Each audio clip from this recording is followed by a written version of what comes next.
Well, shalom, ladies and gentlemen. What you're looking at here is a guitar that's been dropped on its headstock, I think. You can see where it just shot up into the neck, exploded.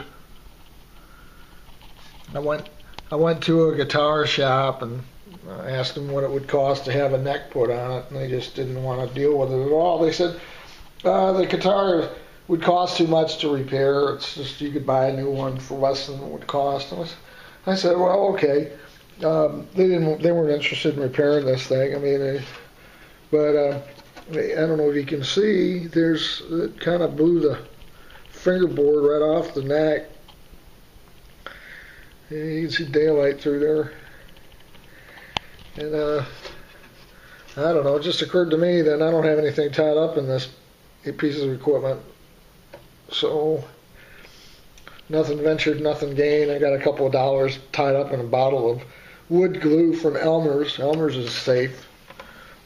Think about Elmer's. You know, we used to eat Elmer's glue. Now they make a wood non-toxic wood glue. I'm just going to use that as a binder, kind of that and rubber bands. I got a bunch of rubber bands, and I'll just shoot the glue in. Fix the big part first. Get it all tied down, tied together again. Give it time, and then go in and figure out how to put this headstock on. It's going to be more rubber bands, but we'll see if I can get this thing to work. I'll give you a post-it when I get more further along on the project. Thanks. Bye.